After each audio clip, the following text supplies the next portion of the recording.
Alô, amigos, bem-vindos ao Gente que Fala, sempre ao vivo, de meio-dia a 1, pela Rádio Trianon, AM 740 São Paulo, Rádio Universal, AM 810 Santos, AltV, www.altv.com.br, reapresentação 6 horas da tarde, também TV Guarulhos, canal 20 UHF, canal 3 da NET, em Guarulhos, 11h30 da noite. Acesse nosso blog, conheça nossos colunistas e colaboradores, gentequefala.com.br, nossa fanpage, Facebook/programa Gente que Fala. À sua disposição, o chat no site da AltV, o WhatsApp é 974012235 e ainda um telefone à sua disposição é São Paulo 11 5052 6622.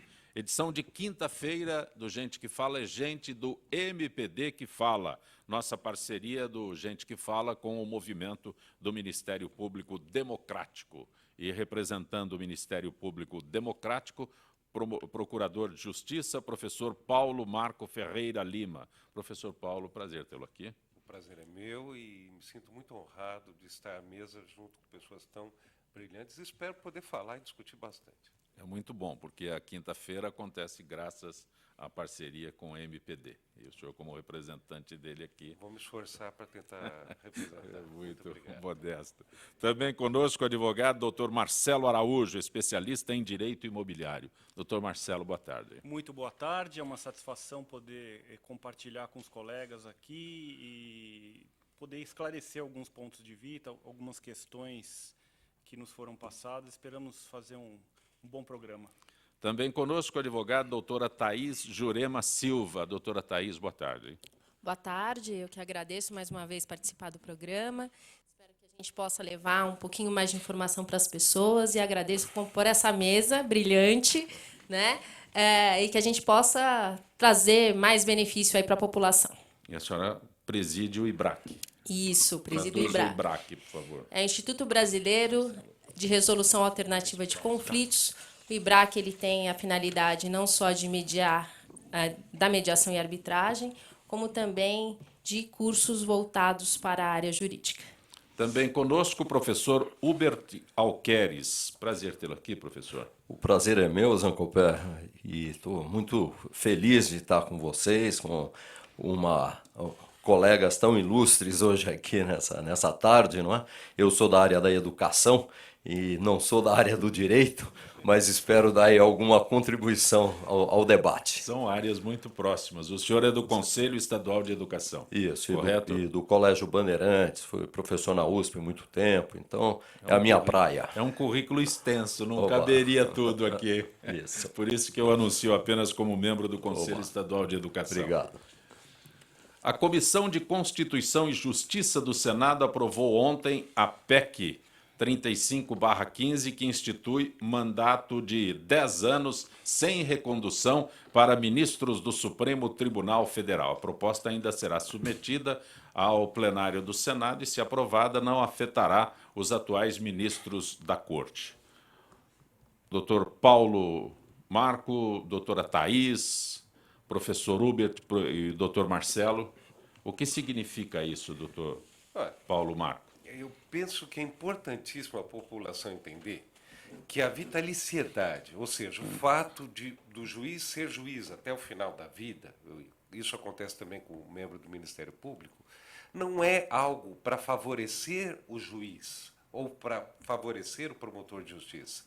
Isso serve como forma de impedir que haja uma pressão política numa decisão.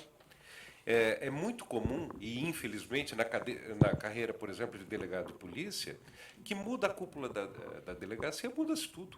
Ou a força de um deputado remove um delegado de um lugar para outro, quando não interessa que ele investigue desta ou daquela forma, ou que ele decida desta ou daquela forma. Então, isto é, primeiro, uma represália clara daquilo que o Supremo tem feito, que é proteger o país da corrupção, de tudo que está acontecendo. Então, a vitaliciedade não vejo uma dádiva, e sim uma proteção da população, que aquela decisão que o ministro do Supremo ou qualquer juiz dará, sem que haja uma pressão política. É uma certeza. Senão, olha, vamos dar um jeito vamos aguentar submeteremos daqui a 10 anos essa questão, ele está, ou 3, ou 4, ou 5, ele estará fora e venderá desta ou daquela maneira a decisão. Se a gente aguardar um pouquinho, ele vai... Exatamente. Se a gente esperar um pouquinho, ele está fora, a gente resolve. Então, por isso que a vitaliciedade é importante. Primeiro que ela... Veja, o Supremo ele é um órgão político. Na medida em que os membros são escolhidos pela Presidência da República, através de uma sabatina do Senado, obviamente ele é um cargo político. Está certo que, veja, há membros absolutamente brilhantes que foram ali colocados, como o Dr. Fachin, por exemplo, para citar alguém que mesmo recentemente... Que tem uma carreira... Sim, impecável. A meu ver, impecável. Eu sei, haverá quem critique, mas sim, na verdade foi lá porque... Tem conteúdo. Tem conteúdo. Exatamente, Marcelo. Exatamente. Tem conteúdo. Agora, não vou dizer que foi assim sempre. E para não incorrer, nem ser processado e nem incorrer numa injustiça, não é sempre que acontece isso. Nós já tivemos pessoas ali que nem eram membros de carreira jurídica. Então, para dizer o mínimo. Então, por isso, eu sou um defensor atroz da vitaliciedade e não de mandato. Me chama a atenção também, próximo, na questão do projeto, um outro item que não está mencionado aqui, mas que mencionava a quarentena de 5 anos após o término desse mandato para que o membro do Supremo se candidatasse a cargo eletivo. Quer parecer que, na verdade, isso é encomendado. É um receio, tem nome e sobrenome essa quarentena. Quer dizer, esse grau de preocupação, esse casuísmo, quer dizer, uma emenda constitucional não pode se servir. Na verdade, um desvirtuamento de... O Congresso brinca de fazer emendas ou de fazer sempre ao bel prazer e sempre com o intuito pirotécnico. Ele acha que isso faz com que a população... Veja, há um fundo, ele sabe que isso não vai passar, que isso vai padecer de inconstitucionalidade em algum momento. É fumaça. É fumaça. É só fumaça. Eu já não concordo da opinião. Eu acho que a gente precisa renovar. Não concordo também com a forma que são indicados e eleitos os ministros do Supremo e do STJ e do TSE e do TST. A indicação, tá certo? Essa forma, eu acho que deveria sim ser de carreira, até como forma dos próprios juízes terem uma ascensão profissional. Eu acho que isso seria positivo, como qualquer empresa, por exemplo, né? E eu acho que tornar vitalício também não vai suprir essa necessidade, nem vai fazer com que deixe de ser órgão político e tenhamos algumas decisões tão desastrosas e tão absurdas como a gente às vezes vê, né? Então, eu acredito que até nós, antes de entrar no programa, nós estávamos falando da mudança de opinião. Sim, até para que a gente possa ter mudanças de opinião dentro do próprio do STF, né? Então, eu acho que isso é uma forma não de impedir que as pessoas possam ter sempre a mesma opinião. Eu acho que a mudança é sempre agradável. Professor. Eu tenho uma opinião parecida ao Marcelo e ao Paulo, no sentido de que o Brasil precisa reforçar suas instituições. E as instituições, elas não podem ter regras que mudam a todo instante. Então, o que acontece? A Suprema Corte Americana, lá não tem nenhum limite de idade, que aqui no Brasil é de 75 anos. Lá é vitalício até a morte. Não? Até bem pouco tempo era 70 anos. Até 70 anos aqui no Brasil, com a PEC da Bengala, passou para 75 anos. E nos Estados Unidos, recentemente, faleceu um dos membros da Suprema Corte. Eles estão num debate muito acirrado para saber quem é que vai substituí-lo pelos próximos anos todos. Então, você tem uma segurança, você tem uma previsibilidade, você tem uma transparência no processo e na instituição da Suprema Corte. Aqui no Brasil, a cada par de anos, a gente tem essa mania de querer mudar tudo. Então, agora não é mais vitalício, agora muda, agora não é mais 70 anos, muda para 75 anos, agora o mandato presidencial não é mais 4, é 5, agora não tem mais reeleição, agora tem reeleição. Então, o Brasil precisa parar com essa coisa. Vamos ser uma nação séria e deixar alguns dezenas de anos, algumas dezenas de anos, as instituições funcionarem com regras claras, até porque quem está fora do Brasil, um investidor, ou um país que quer investir ou quer fazer parcerias no Brasil, como é que pode fazer uma parceria com um país que muda a cada 2, 3 anos todas as suas regras? Posso Então, eu acho que colocar não vai pimenta? funcionar. E não é assim no Brasil, no mundo inteiro, viu, Thaís? Quantos ministros ficaram por mais de 10 anos? É impossível. Pouquíssimos, Thaís, pouquíssimos. Mas por conta Então, se da a gente idade for da ver, entrada. se a gente for, então, na Por conta verdade, da a gente idade tem um do problema de acesso. sistema, né? Então, se a gente falar, não, tem que ficar os 10 anos, mas quantos ficaram até hoje, mesmo Mas sendo por vitalícios? conta da idade em que eles ingressam. Né? Não, Veja, você pode deixar Mais um próximo. senador 8 anos. É isso? Sim. Você pode deixar um Mandato de deputado. senador Agora, Tem deputado você, há 30 anos lá. alguém que chega até lá, raramente será perdoem, um idiota. Raramente. Claro que não. No mínimo, bom contato Então, ele tem. Desculpa, né? E há meios de se. O defeito, ele é até criminalmente resolvido. Até criminalmente resolvido. Então, a vitalícia, eu insisto, ela é importante até porque ela vem em cascata. E as mudanças, essas mudanças pirotécnicas, a gente não pode esquecer, e eu estou no órgão de imprensa, que nós temos um gigante no Brasil. Nós temos a Rede Globo, que ela muda lei, ela cria lei, ela que pauta em muito e de forma negativa até a criminalidade.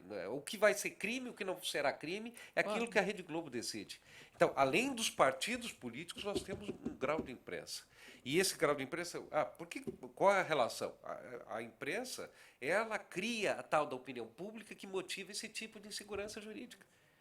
O que falta no Brasil, sim, é a serenidade e é principalmente a sua área, Rupert, a educação. A educação é que vai ser, e você vai poder falar melhor do que qualquer um de nós a respeito disso, a falta de educação, e educação aí é lato sensu do povo brasileiro, é que faz essa insegurança. Né? Nós tínhamos uma pseudo-educação na época do Sugismundo. Ninguém aqui vai se lembrar disso. Eu não posso dizer que eu me lembro, porque eu me revelo. Mas, enfim, hoje não. Mas- Hoje não, a Globo que pauta. Perdão, eu estou criticando, não estou falando bem. Professor Rubens, quando o senhor diz que as regras são indefinidas, aí o senhor cita a PEC da Bengala. Mas não é para todo mundo. Por exemplo, o doutor Paulo Marco, que é procurador, Sim. ele não é beneficiado por essa PEC da Bengala que até os 75 anos. Então, é mais confuso ainda do que se possa imaginar. É verdade. É verdade. Mas só um pequeno comentário. A mudança para 75 anos eu achei interessante, porque hoje as pessoas vivem muito e vivem bem, com a cabeça boa. Chama né? atenção, Mas- que ela mas não é extensiva. é verdade. É mais confusa É ainda do que limitada, isso. né? Serve para alguns e não serve para Alguns outros. são mais iguais que outros. Isso é bem complicado. É que a né? gente tem que lembrar que o Tiririca ajuda a fazer essas coisas. Ou seja, as leis elas são emendadas entre assessores e influências políticas. E elas vão sendo remendadas. Quando se chega a uma lei, ela é um Uma Frankenstein. colcha de patchwork. Exatamente. Ela é um trabalho de network. Ele está na sucessão presidencial, o famoso Tiririca. Então, Como olha o mais colcha de votado. patchwork. Meu Deus do céu. Lamento. Agora a desilusão foi maior ainda. Não, porque há quem diga o seguinte, a democracia de verdade, ela permite o Tiririca, então o Tiririca pode ser candidato a presidente. Quer dizer, há essa argumentação, eu já fui criticado nessa posição, eu sou absolutamente contra o Tiririca. Porque o Tiririca existe porque existe uma base publicitária em cima dele. Então, há quem fale que isso que eu estou dizendo é um absurdo. Que isso, e eu respeito a opinião, mas eu acho que não. O mínimo tem de se exigir de quem exerce qualquer cargo. Mas, mais uma vez, a gente está falando de sistema, né? Então, eu acho que a gente tem um problema de sistema muito sério. Então, eu acho que aí mudar sistema toda hora, realmente eu sou contra. Mas a gente tem um problema de sistema em várias áreas, né? Inclusive na educação, porque eu também sou professora, que a gente vê, por exemplo, a nossa base curricular, professora de Direito, mudar a cada semestre, né? Então, hoje, eu acabei de sair de uma instituição que 20% é online no curso de Direito. né? Realmente é bem complicado. Então, toda mudança de sistema, aí sim é complicada, né? E quando a gente fala, por exemplo, de um tiririca da vida, a gente corre mais uma vez para a educação, não é? Como não só o tiririca, como, por exemplo, um presidente como o Collor, que foi reeleito como senador. Então, assim, a gente vê uma atrocidade, e ele mais uma vez sendo investigado, e ele está lá, eleito pelo povo, né? Doutor, eu queria abordar só uma aprende a questão. Com a votar. senhora, até como professora de direito, quer dizer, eu noto, e esse acho que é um traço não só da área jurídica, sempre agora na educação a preocupação de englobar o maior número de áreas possível. O estudante hoje é bombardeado com 35 matérias, das quais ele tem uma leve noção, um panorama, e depois esse encaminhamento, quer dizer, cada vez mais se vai aumentando a grade. E é impossível que ele tenha capacidade de absorver tudo que é ministrado, porque o básico acaba diluído pelo específico. Não dá tempo, né? Não dá a gente tem tempo. uma briga com o tempo Parece dentro que da universidade. vem sempre um modismo. Né? Precisamos introduzir direito da informática, precisamos introduzir direito ecológico, precisamos introduzir... Marcelo, Gente. se só ensinasse matemática e português, seria maravilhoso. Porque História, com o geografia, português, matemática e português. Com o português, ele lê, ele entende os textos, ele tem espírito Exatamente. crítico, ele se aprofunda no conteúdo. Com a matemática, o raciocínio lógico, não é? E é claro, uma carga muito grande de português e matemática, e aí sim, geografia, história. Mas tem muitas disciplinas que o pessoal, e aí os deputados, vira e mexe lá no Congresso Nacional, estão fazendo projetos de lei para apresentar novos componentes curriculares, e que é um absurdo, porque se tem que concentrar. E o menino tem que tem que saber ler, tem que saber escrever, tem que saber analisar e ter um espírito crítico. Isso é o português que Aí ajuda. aprende a votar, professor. Pois é.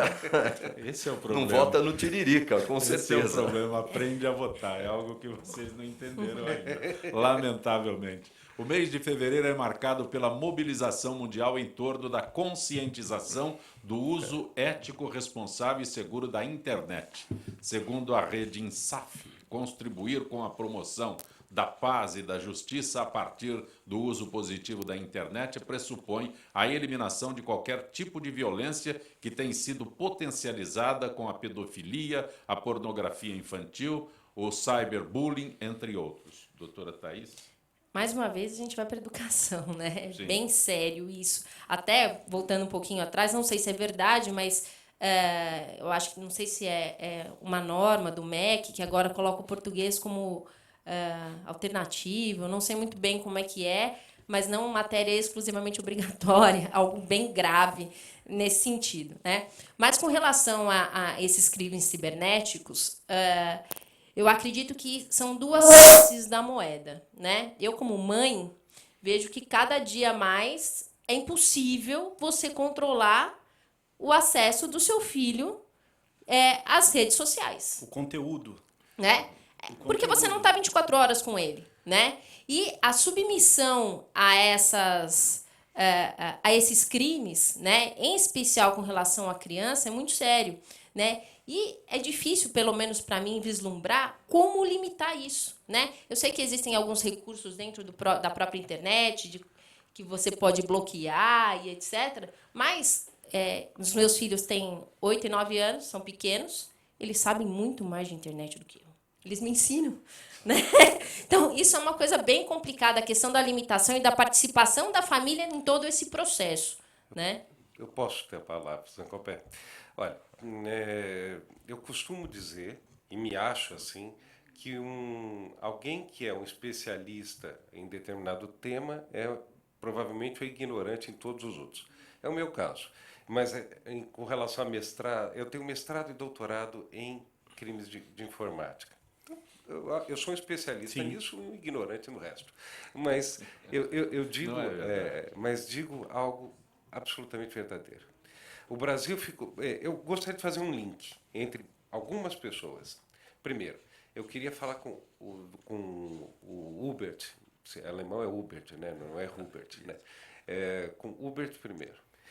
Eu não consigo entender Porque no currículo escolar não se ensina a fazer, por exemplo, um aplicativo.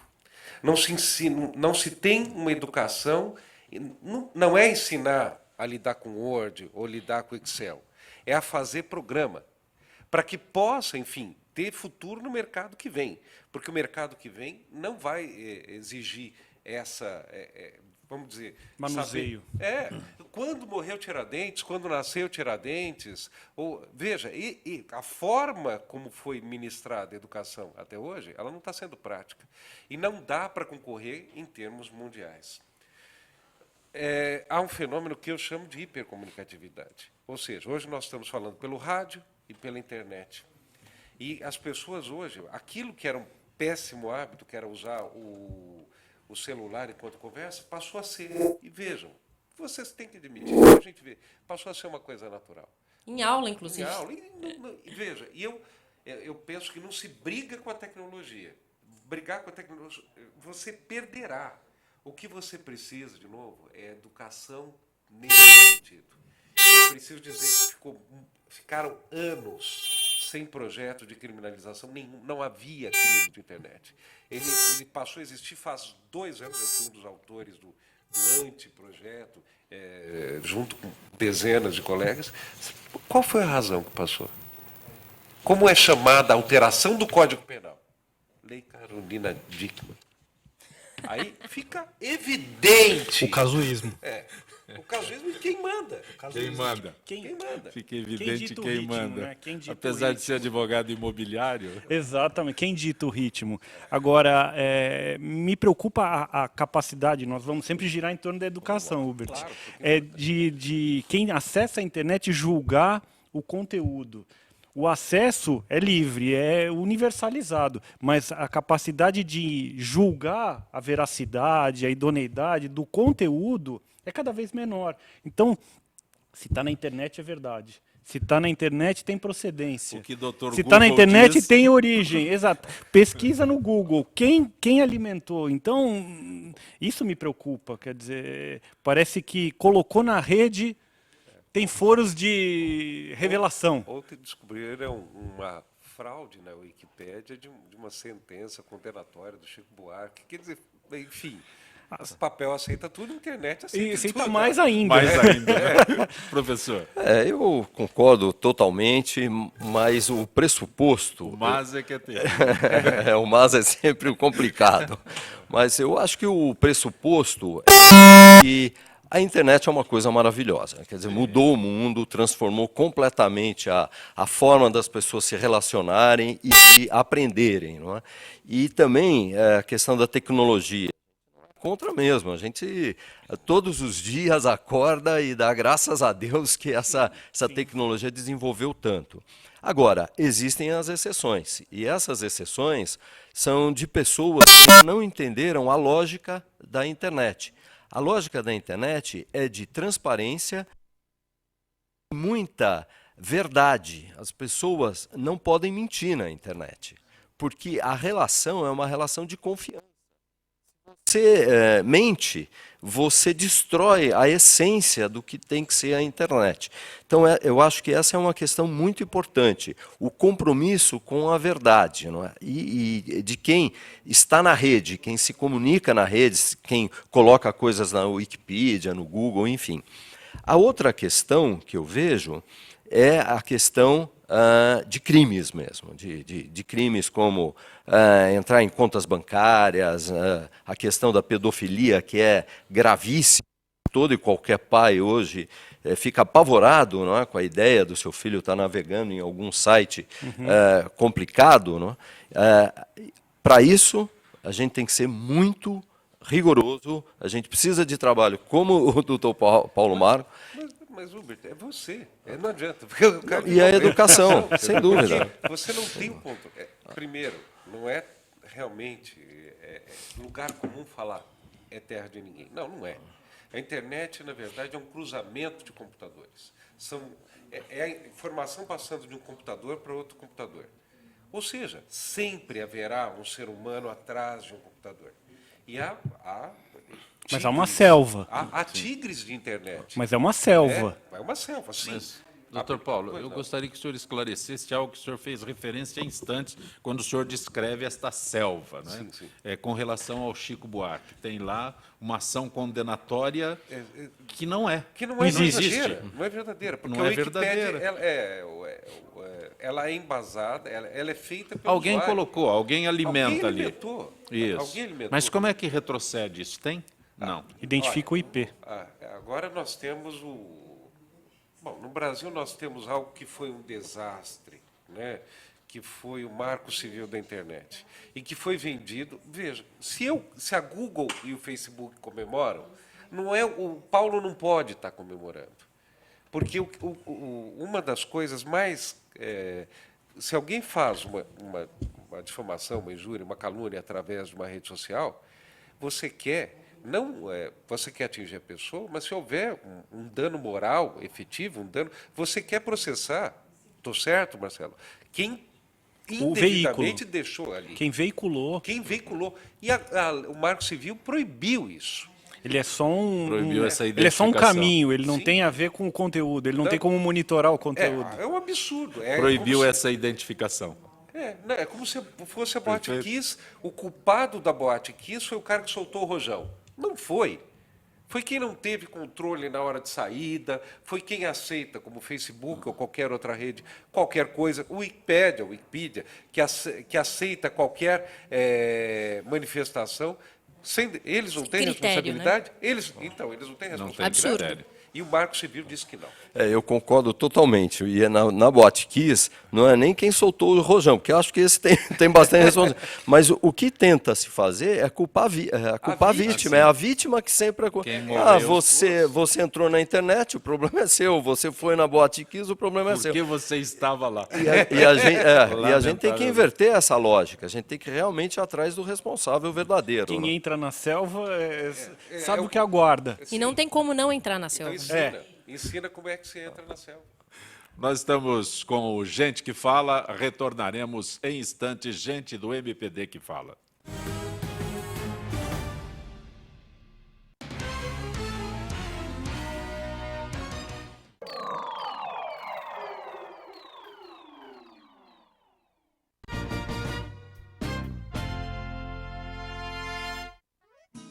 Ei, Pantanal! Que maravilha, sou! Mas aqui os peixes já estão diminuindo. Por isso, é bom cuidar e proteger os rios que é aqui, ó, onde eles nascem. O Pantanal depende das nascentes e das cabeceiras. E nós também, ué. Então, pessoal, vamos ajudar. Afinal, tamo tudo junto, no mesmo barco.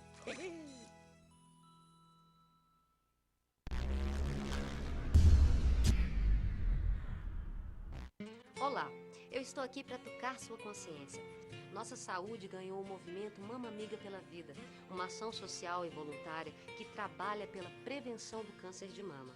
Esse trabalho leva informação às mulheres, apoio e um toque de carinho, com campanhas como a Rede de Pontos de Prevenção e o modelo Mama Amiga, que ensina a identificar possíveis alterações nas mamas. Para saber mais, acesse e participe desse grande movimento pela vida da mulher.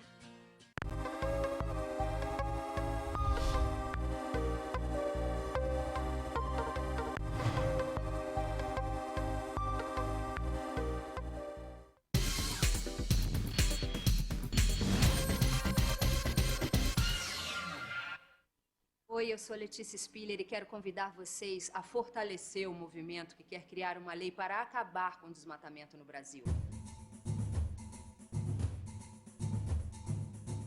Nossas florestas não podem mais ser destruídas. São elas que garantem a nossa qualidade de vida. Eu quero floresta em pé, água fresca, clima ameno e desmatamento zero. E você? Participe, assine a petição.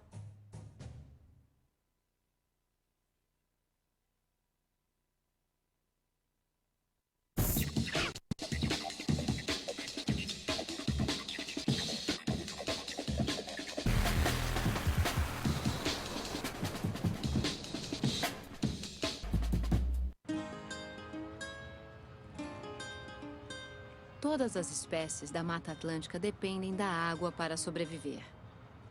Infelizmente, nem todo rio está para peixe. A qualidade da maioria dos rios nunca foi tão ruim. Mas existe uma espécie que está nadando contra a corrente para mudar essa história. O nome da espécie é Rafael, popularmente conhecido como Rafa. O Rafa possui hábitos diurnos e gosta de andar em grupo. Ele contribui pela limpeza da água dos rios no estado do Rio de Janeiro, seu habitat natural. Eu sempre tive uma relação com a água muito grande. A água ela é muito importante. Eu observar a possibilidade de uma melhoria da qualidade de água do local onde eu vivo é uma oportunidade muito grande para mim de crescimento e de realização. O projeto Observando os Rios é um programa que ele busca voluntários para analisar um ponto de um determinado curso de água e, a partir daí, fomentar um banco de dados virtual de acesso ao público. Só de você fazer qualquer tipo de sensibilização com um indivíduo, você já deixou um legado. Aquela pessoa, ela é um potencial educador, a gente já ganhou com isso. O Rafa é uma espécie fundamental na proteção dos rios da Mata Atlântica. E você, está no mesmo barco? A sua espécie já está catalogada?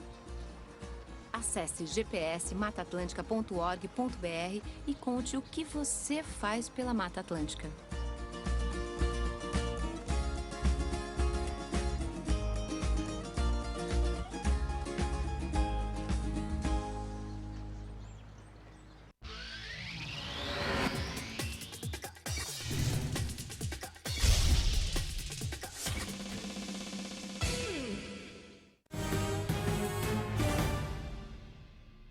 Você está conosco no Gente que Fala pela Rádio Trianon, AM 740 São Paulo, Rádio Universal, AM 810 Santos, também AltV, www.altv.com.br, reapresentação 6 da tarde, TV Guarulhos, canal 20 UHF, canal 3 da NET, em Guarulhos, 11h30 da noite. Como toda quinta-feira, a participação da Associação dos Funcionários Públicos do Estado de São Paulo. Conosco, Gisele Souza, do setor de eventos da AFIPESP. Gisele, vamos falar sobre declaração de imposto de renda na AFIPESP. Já conversamos no início deste mês, a AFIPESP fornece auxílio aos associados para declarar o imposto de renda, é isso? É isso mesmo, Zancopé. Uma boa tarde a todos os ouvintes do Gente que Fala. E a AFIPESP oferece essa assistência para todos os associados nesse processo de declaração do imposto de renda que pode ser complicado para muitos que chegam a perder até horas em frente ao computador. Há algum tipo de gasto por parte do associado, Gisele? De forma alguma, Zancopé. O serviço oferecido pela associação é gratuito. Nossos funcionários, juntamente com consultores profissionais, trabalham para esclarecer quaisquer dúvidas dos nossos associados e dependentes. Um detalhe, é preciso agendamento? Já começaram as inscrições? As inscrições estão abertas desde o dia 15 de fevereiro, mas ainda tem vagas e datas disponíveis para que os associados aproveitem mais esta ação da AFIPESP. Gisele, explique como funciona o agendamento. O associado deve marcar data para ser atendido? Isso mesmo, Zancopé. Este é o momento para agendar o dia e o horário no site da AFIPESP, www.afipesp.org.br, ou pessoalmente no edifício São Roque, Rua Bittencourt Rodrigues, 88, quinto andar, na sala 504. No prédio próximo à sede social. E caso o associado tenha dúvidas, basta encaminhar e-mail para impostodrenda@afipesp.org.br. Gisele Souza, mais uma vez, grato pela tua gentileza com o nosso Gente que Fala. Uma boa tarde. Boa tarde, Zancopé, e boa tarde aos ouvintes do Gente que Fala. E o Gente que Fala, como toda quinta-feira, é gente do MPD que fala, a nossa parceria com o movimento do Ministério Público Democrático. Conosco hoje, representante do MPD, Procurador de Justiça, professor Paulo Marco Ferreira Lima. Também a advogada Thaís Jurema Silva, que é presidente do IBRAC. o professor Hubert Alqueires, que é membro do Conselho Estadual de Educação, o advogado Marcelo Araújo, que é especialista em direito imobiliário nesta parceria do Gente que Fala com o MPD, movimento do Ministério Público Democrático. Aliás, a campanha 10 medidas contra a corrupção ultrapassou a marca de 1,5 milhão de assinaturas necessárias para que as propostas de mudanças legislativas sejam encaminhadas ao Congresso Nacional com projeto de lei de iniciativa popular. As 116 mil assinaturas que garantiram o cumprimento e a superação da meta foram coletadas pelo Ministério Público de São Paulo e serão encaminhadas ao Ministério Público Federal. Doutor Paulo Marco, é uma vitória. É uma vitória. É uma vitória.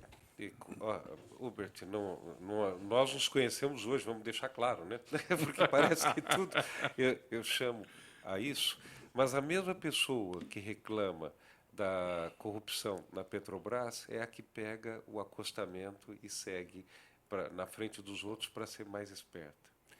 Também denunciando idade, o Brasil já foi o Brasil da lei de Gerson, né, Marcelo? Sim. Sim, no qual quem pudesse levar vantagem era melhor. E a corrupção está, perdoe-me até, aproveitando a citação, falando de imposto de renda, está até dentro da própria declaração de cada pessoa, muitas vezes, no imposto de renda.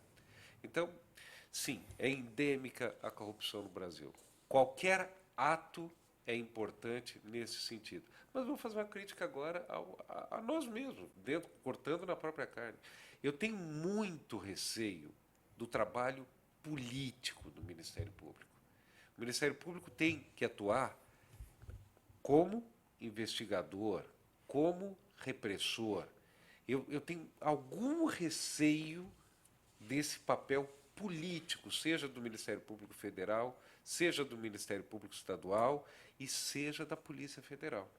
Então, claro, qualquer medida anticorrupção, ela é educacional, né? Ela mostra por pessoas que entendem de lei qual é o caminho que deve ser seguido, é uma boa, né, uso da sociedade em contrapartida de outros meios que podem mudar a opinião desta ou daquela maneira, mas eu sempre acho, Zé Copé, que tem que ser visto com cuidado. Nós já tivemos um procurador, e nesse sentido o julgamento foi público, e não vejo há tempos atrás o Luiz Francisco, que foi punido porque ele dizia que ele plantava a notícia na imprensa e depois ele ia correr atrás do processo. Sim. Então, não é o caso. Aqui é um caso pró-societatis, evidentemente, mas sempre com cuidado, imagino. O doutor teme o desvirtuamento Sim, da ideia, quer dizer, público. o mau uso da ferramenta. A ferramenta é importante, mas um eventual abuso de poder. Ou... É isso, exatamente assim. Professor Hubert, quando se fala em combate à corrupção, nós nos lembramos imediatamente do Nova York intolerância zero. O que foi a intolerância zero em Nova York? Se alguém jogasse um papel de bala na rua, o outro chamava atenção. Se alguém jogasse um toco de cigarro, uma bituca de cigarro, o outro cidadão chamava atenção. O senhor acha que nós temos condição? O doutor Paulo fez referência agora ao cidadão que gosta de ultrapassar pelo acostamento, que gosta de oferecer uma bala para o guarda para não ser multado, coisa assim. E o imposto de renda. É quase metade E o imposto de renda, não é? Também tem isso. E o imposto de renda, que agora está todo mundo imaginando como burlar o imposto de renda. Não é como declarar o imposto de renda, é o que eu posso fazer para burlar. O que eu gostaria que o senhor esclarecesse é se nós temos chance de chegar a 10% de não jogar um papel de bala na rua. Pois é, o Brasil, essa cultura latina, não é? Esse descompromisso com as coisas, Mas eu acho que a gente tem feito avanços muito grandes. Mesmo nessa questão dos automóveis, hoje a gente percebe um comportamento muito mais civilizado no trânsito, não é? Essas regras de velocidade, as pessoas obedecendo muito mais e respeitando muito mais ciclistas. Eu acho que a cultura, ela aos poucos, ela está se modificando. A questão do cigarro mesmo, a gente percebe que grandes avanços foram feitos até no respeito para com o próximo, não é?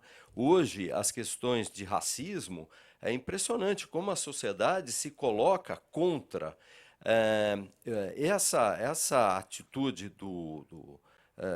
de 1.500.000 pessoas assinarem um manifesto como esse, mostra uma participação popular e um compromisso com a ética e com a não corrupção muito grande das pessoas. Então, eu acho que a gente, aos poucos, está avançando. As escolas têm um papel importante, não é? As famílias têm um papel importantíssimo nessa direção.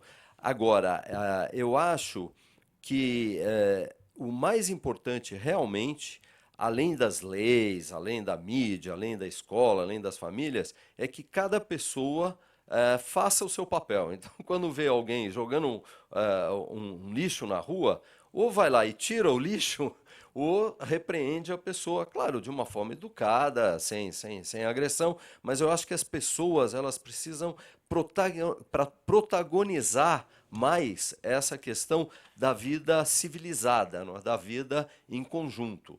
E eu acho que isso está avançando no Brasil. Quando a gente compara com 20, 10 anos atrás, hoje acho que existe muito mais respeito. Ainda está longe do que precisa, mas está chegando lá. Eu acho que essa iniciativa do Ministério Público é muito interessante. Inclusive, o doutor Roberto, ele é presidente, né, do Instituto Não Aceito Corrupção, do INAC. Eu acho que, inclusive, nós já conversamos a respeito sobre isso, e eu tenho certeza que o INAC ele tem uma das finalidades é a educação, porque eu acho que essa questão de mudança de cultura ela vai com o tempo, né? E é necessário, sim, iniciativas como essa, como do Ministério Público, tirando esse aspecto político, né? Mas eu acho que toda iniciativa é muito bem-vinda, e eu fui uma das pessoas que assinou eletronicamente. Eu acho que a gente realmente tem que mostrar, olha, a população tem força, né? O que a gente precisa é melhorar a cultura, porque a gente pode modificar aquilo que hoje a gente acha que é errado. Eu queria destacar que me faz lembrar uma história que um professor nos contava, que era a seguinte: o camarada foi estacionar na frente de um museu fora do Brasil, num local proibido, porque achou que não tinha ninguém prestando atenção. E veio uma velhinha e falou: o senhor não pode estacionar aqui. Ele ficou com vergonha, tirou o carro e depois encontrou a velhinha no quarteirão seguinte. Falou: olha, a senhora me desculpe, eu não sabia. Mano, o senhor estava vendo que era a placa. Mas por que a senhora fez isso? Ela falou: se eu tivesse que custear um policial para tomar conta de cada quarteirão, quanto ia me sobrar no meu salário? Essa consciência... É uma questão cultural, mas me parece que as pessoas têm um engajamento fácil nas grandes questões de corrupção, mas não percebem que nos pequenos atos do seu dia a dia, isso é muito enfronhado já no cidadão. A escola não vai ensinar o camarada a não jogar o papel no chão. Ele vem de casa essa educação. A escola vai reforçar essa identidade. O próprio racismo, o próprio... enfim, intolerância. Isso vem de casa. Exato. Não tenho dúvida. Eu penso importante dizer o seguinte: tudo tem que funcionar nesse sentido. Só que quando se vê um governo onde isso não acontece, eu confesso uma decepção com a Petrobras, porque eu cresci vendo aquilo achando que era um patrimônio do Brasil. E mais do que isso, eu já com cabelo branco, careca, de barba branca, ou acreditando no pré-sal. Então, olha, eu sei que... Já que o senhor está... isso é credibilidade, né? Crescemos com essa credibilidade e tal, e, de repente, nos surpreendemos porque aquilo não existia, não é? Agora, nesse trabalho que o Ministério Público Democrático, o movimento do Ministério Público Democrático realiza, o Instituto Não Aceito Corrupção, consegue angariar 1,5 milhão de assinaturas. Isso é a sociedade se mobilizando. Perfeito. Agora eu vou acrescentar, no ano passado, mais ou menos nessa época, tivemos 2 milhões de pessoas nas ruas. Há uma convocação para o mês que vem para que se tente repetir o ato do ano passado. Agora, quando se consegue 1,5 milhão de assinaturas, não há o descrédito depois de um ano não ter acontecido nada? Olha, eu penso que isto aconteceu já. Não é o nada. Isso As pessoas têm uma consciência que no mundo jurídico a velocidade não é a do mundo real. O mundo jurídico. O mundo jurídico e barra político, que andam de mãos dadas, as coisas caminham, mas às vezes com uma velocidade imperceptível a olho nu. Eu digo a Thaís e o Marcelo, difícil é convencer o cliente disso, né? Porque ele espera que aconteça rapidamente. E veja, realmente, a justiça rápida, para toda questão tem sempre uma resposta simples, rápida e geralmente errada. Então, um pouco da lentidão da justiça é necessária. A justiça rápida costuma não ser justa. Então, veja, eu acredito em medidas, em mudanças de sistema, como a Thaís falou, para poder fazer a justiça funcionar melhor, né? Ou, veja, o poder legislativo funcionar melhor. Você está absolutamente certa com relação a isso. Só que isso demora, porque se for em surpresas, provoca aquilo que o Hubert falou, que é essa desconfiança do cidadão comum. Ele não tem segurança jurídica. E descrença. Ele tem total descrença.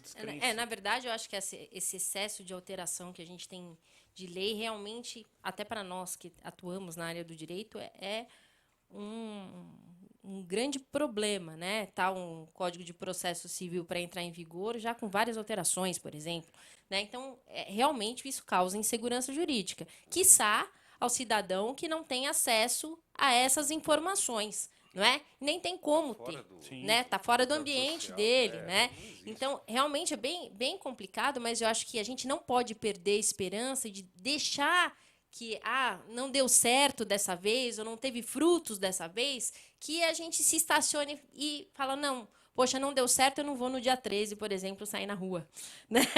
Então, eu acho que a gente tem que fazer a nossa parte. Eu acho que isso é importante. As pessoas pensam muito no que o outro pode fazer e esquece do que a gente tem que fazer. Então, a gente pensa, olha, a gente aqui em São Paulo está tendo um problema de alagamento muito sério, né? E com uma sujeira enorme. Então, a gente vê tudo boiando, né? Tudo boiando. Isso é culpa nossa, do papel de bala, né? Então, enquanto a gente fica pensando, o Estado tem que fazer, o fulano tem que fazer, o vizinho tem que fazer, nunca vai acontecer absolutamente nada. Eu acho que com pequenos passos a gente vai conseguindo, mesmo que lentamente, mudar alguma coisa. Mas é preciso mostrar que alguma coisa anda, alguma coisa muda. Não, e às vezes essa percepção, como eu falei, às vezes o cidadão comum não tem a percepção a olho nu que algo mude. Eu sou o cidadão comum. Eu Nada não tenho muda. essa percepção. Não tem essa percepção. Esse é o quadro. Mas lei muda. 1,5 milhão de assinaturas já é alguma coisa. Então, você fez uma pergunta se isso não quer dizer que as pessoas não notaram. Não. As pessoas tanto notaram que se submeteram a uma coisa que, a princípio, pode parecer chata, que é colocar sua opinião através da sua assinatura e sua identificação. Então, o fato de ter 1,5 milhão já é, por si só, uma demonstração de que, sim, há uma consciência de que a pessoa joga hoje o papel no chão com mais temor do que jogava. Já começa a olhar para ver se alguém viu. Exato. Professor. Não, eu acho que hoje, quando a gente vê, inclusive, essas manifestações, a gente vê como o juiz Moro é admirado pela população. Né? A população, inclusive, sai com máscaras, com cartazes, elogiando o juiz Moro. Então, isso mostra que a sociedade está realmente muito preocupada, muito engajada, muito envolvida e comprometida com essa guerra à corrupção. Então, a gente tem instituições importantes, como o Ministério Público, o próprio MPD, desde a criação, desde que surgiu, eu lembro nas primeiras reuniões do PMD, desculpa, do movimento, eram reuniões muito preocupadas com essa questão da corrupção, muito antes até de ter mensalão, que foi em 2005, enfim. Agora, além das instituições, o que a gente percebe hoje na sociedade brasileira é que a própria sociedade está engajada, está dando força e está acompanhando com muito cuidado, muita atenção. E uma coisa que eu acho espetacular no processo que a gente está vivendo nesse momento é que o juiz Moro e essas instituições todas estão agindo com muita inteligência.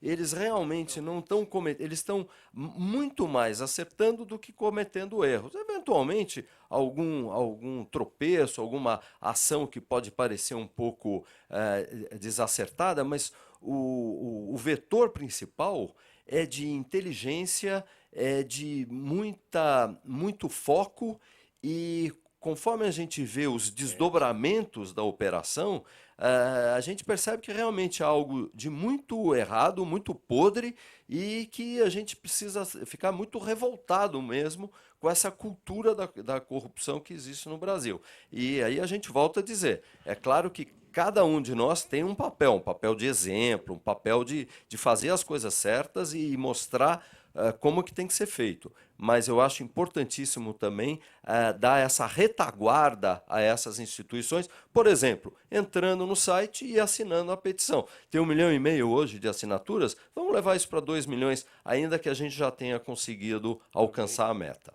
Esse número é significativo para o senhor? Eu acho que é muito significativo, porque essa campanha ela não teve verbas publicitárias, ela não teve um apoio maciço dos órgãos de mídia. Então ela foi feita praticamente no boca a boca. E olha que incrível, chegou da própria sociedade, chegou a 1,5 milhão de assinaturas já. Doutor Marcelo? A minha preocupação é depois quantos desses que puseram suas assinaturas vão acompanhar os desdobramentos. Quer dizer, em geral, a pessoa não se preocupa com o desenrolar desse Por isso apoio. que eu perguntei se esse número é significativo. Ele acredita há um desdobramento. Que há uma descrença de que isso vai virar alguma coisa. Ele sente que já desvinculou, já fez sua parte, assinei e acabou, Thaís, fiz a minha parte. Disse Sim. aqui que assinou, ela vai acompanhar. Eu tenho certeza que ela acompanha, mas exatamente essa era a minha questão. 1,5 milhão assinam por assinar, entraram no site porque é bonito, é um modismo. Né? Quantos desses realmente vão cobrar depois do seu parlamentar? Sim. Como o senhor se posiciona quanto a essa questão? Gostaria de saber porque fui seu eleitor. Quantos desses vão entrar em contato com o seu parlamentar, que está a serviço dessa pessoa? Como o senhor se posiciona sobre esse assunto? Qual a sua posição?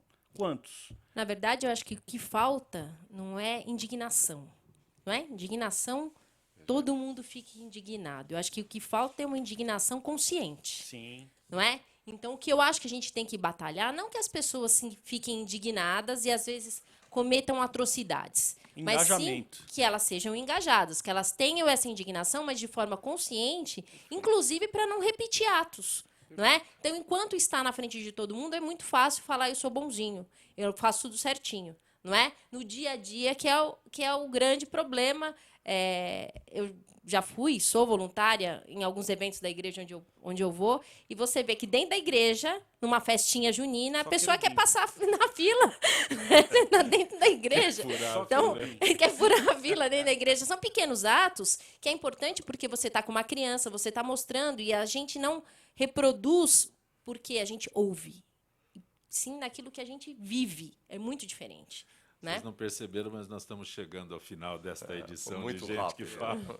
Dr. Marcelo Araújo, apesar de ser especialista em direito imobiliário, nós o colocamos em outras situações aqui. Eu agradeço a tua gentileza de ter participado do nosso Obrigado, Gente foi um que grande Fala. prazer. Professor Hubert Alqueres, Muito bom tê-lo aqui. Eu é que agradeço o convite, foi um prazer enorme e fico à disposição, sempre Aprendeu que o quiserem. caminho, Sim, a minha primeira vez, né, debutei, como dizem.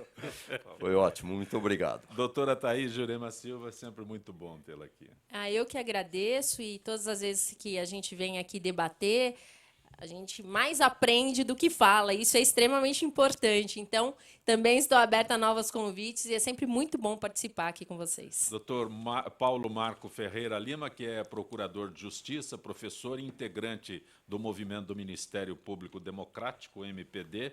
Eu agradeço porque o senhor representa aqui hoje o MPD e os programas de quinta-feira são possíveis de serem realizados neste formato graças a essa parceria. Eu que agradeço o convite, com certeza volto para conversar. O senhor pode se escalar, isso é fantástico. Vou fazer. E eu peço perdão, talvez, até da indignação, mas essa indignação construtiva.